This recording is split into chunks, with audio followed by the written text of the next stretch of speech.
नमस्कार, माझें नाव दुर्वा गोवेकर। हांव 10वीच्या वर्गांत शिकतां।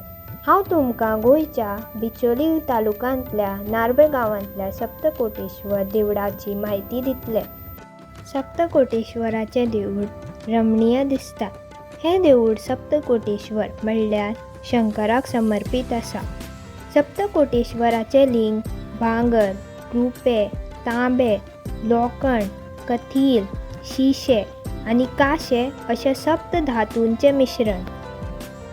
जशें सगळ्या शंकराच्या देवळा लागीं तळी आसता तशें ह्या देवळा कडेनय एक सोबीत तळी आसा।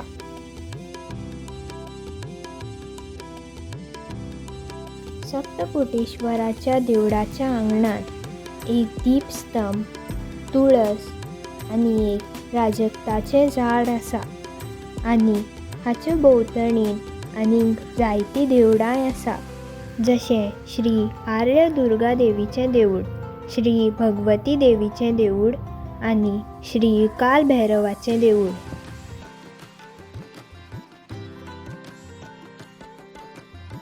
ह्या देवळाचो इतिहास खूब अजाप करपी आनी महत्वाचो आसा।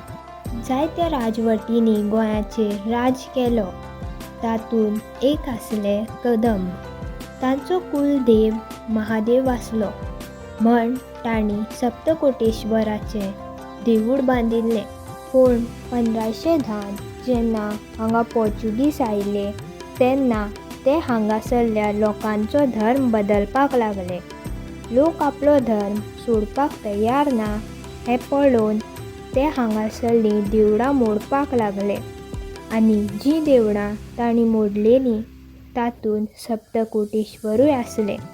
पूण जेन्ना छत्रपती शिवाजी महाराज हांगा आयले तेन्ना ताणें हें देऊळ परतून बांदलें। हांगा हीं जीं फातराचीं आर्कां आसा तीं हांगा शिवाजी महाराजान देऊळ बांदच्या आदीं गुफा आसली ताची, आनी ही गुफा पयलीं सप्तकोटेश्वराची गर्भगृह आसली। हांगा बाकीच्या दिसांनी तर शांत आसता, पूण महाशिवरात्री दिसा हांगा लोकांचो बोवाळ आसता।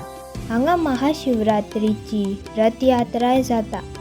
हें देऊळ शंकराचें, पूण गोकुळ अष्टमी दिसा हांगा पालखी भोंवडयतात। तशेंच ह्या देवळान कार्तिक पुर्णिमा आनी नवरात्री उत्सवय मनयतात। ह्या देवळाची सोबीतकाय आनी हाचो अजाप करपी इतिहास आमकां आपले कडेन आकर्शीत करता।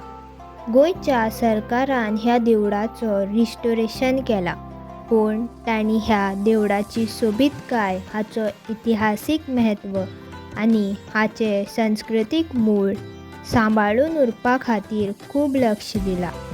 हें देऊळ आमकां शिवाजी महाराज आनी ताच्या असले जायत्या राजांचो उगडास करता, जे आमची सांस्कृतीक गिरेस्तकाय, आमचो धर्म आनी आमचो वसो सांबाळपा खातीर झुजले। धन्यवाद।